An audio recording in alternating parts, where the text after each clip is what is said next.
നമസ്കാരം. ഹെർബൽ വണ്ടേഴ്സിലേക്ക് എല്ലാവർക്കും സ്വാഗതം. ഇന്ന് നമ്മൾ ഏവർക്കും സുപരിചിതമായ തഴുതാമ എന്ന ഔഷധ സസ്യത്തെക്കുറിച്ചാണ് നോക്കാൻ പോകുന്നത്. തഴുതാമയുടെ അനവധി ഔഷധ ഉപയോഗങ്ങളിൽ ചിലതൊക്കെ ഇവിടെ ഞാൻ വിശദീകരിക്കുന്നു.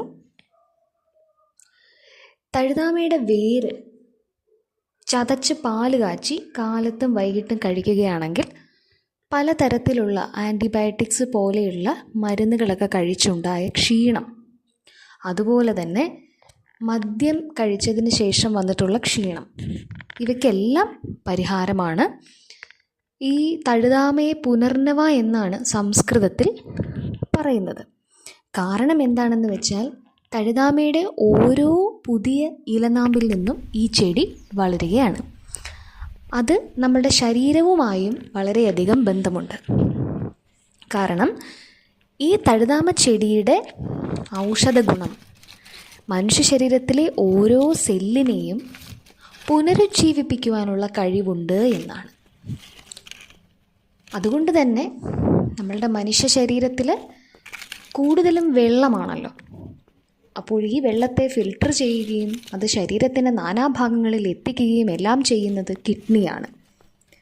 കിഡ്നിക്ക് എന്തെങ്കിലും അസുഖങ്ങളുണ്ടെന്നുണ്ടെങ്കിൽ ദേഹത്ത് നീരും അതുപോലെ കണ്ണിന് താഴെയുള്ള തടിപ്പും എല്ലാം ഉണ്ടാവാറുണ്ട്.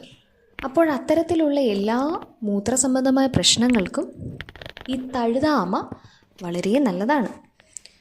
ഇപ്പോൾ ഞാൻ മദ്യം കഴിച്ചുണ്ടാകുന്നതും അതുപോലെ തന്നെ മറ്റു മരുന്നുകൾ കഴിച്ചുണ്ടായിട്ടുള്ള ക്ഷീണം മാറുവാനും തഴുതാമ വളരെ നല്ലതാണ് എന്ന് പറഞ്ഞല്ലോ. അത് പാലിലാണ് കാച്ചിയെടുക്കേണ്ടത്. 2 തരത്തിലുള്ള തഴുതാമയുണ്ട്. അതിൽ ചുവപ്പും വെളുപ്പും എന്നാണ് തരംതിരിച്ചിരിക്കുന്നത്. ചുവപ്പ് എന്ന് പറയുന്നത് ഇളം റോസ് നിറത്തിലുള്ള പൂക്കളുണ്ടാവുന്നതും മറ്റുള്ളത് വെളുത്ത പൂക്കളുണ്ടാവുന്നതുമാണ്. ചില ഔഷധ യോഗങ്ങളിൽ പ്രത്യേകിച്ചും വെളുത്ത പൂ ഉള്ള തഴുതാമ എന്ന് പറയാറുണ്ട്. എന്നാലും ഫലത്തിൽ രണ്ടും ഏകദേശം ഒരേ ഗുണങ്ങൾ തന്നെയാണ് കാണിക്കുന്നത്.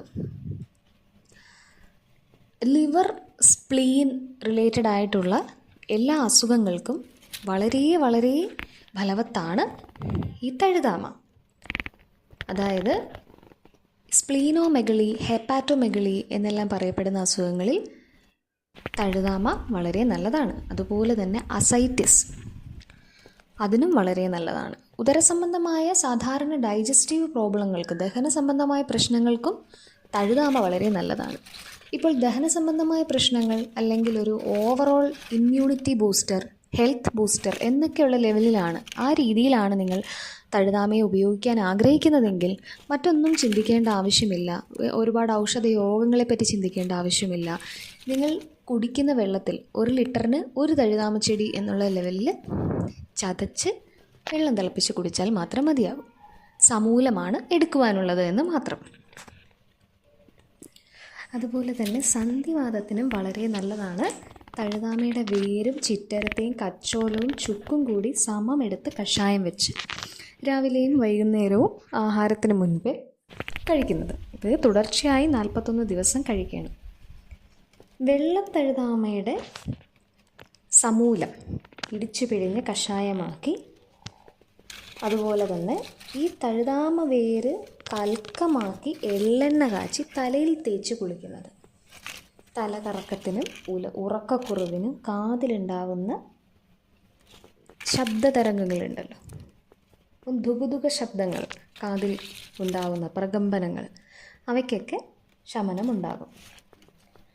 ഈ വെള്ളത്തഴുതാമ സമൂലം ഇടിച്ചു പിഴിഞ്ഞ നീര് മാത്രമായി, വെള്ളം ചേർക്കാതെ വേണം ആ നീര് വെയിലത്ത് വെച്ച്, അത് അതിൻ്റെ മട്ട് അടിയുമല്ലോ, അത് മാത്രം കളക്ട് ചെയ്ത് വെച്ചിരുന്നിട്ട് അതിൽ നിന്നൊരു 1/2 ഗ്രാം വീതമെടുത്ത് പുരാണഘൃതത്തിൽ, അതായത് പഴയ നെയ്യ്, കാലപ്പഴക്കം ചെന്ന നെയ്യ്, പഴയ തേനുമായി മിക്സ് ചെയ്യുക.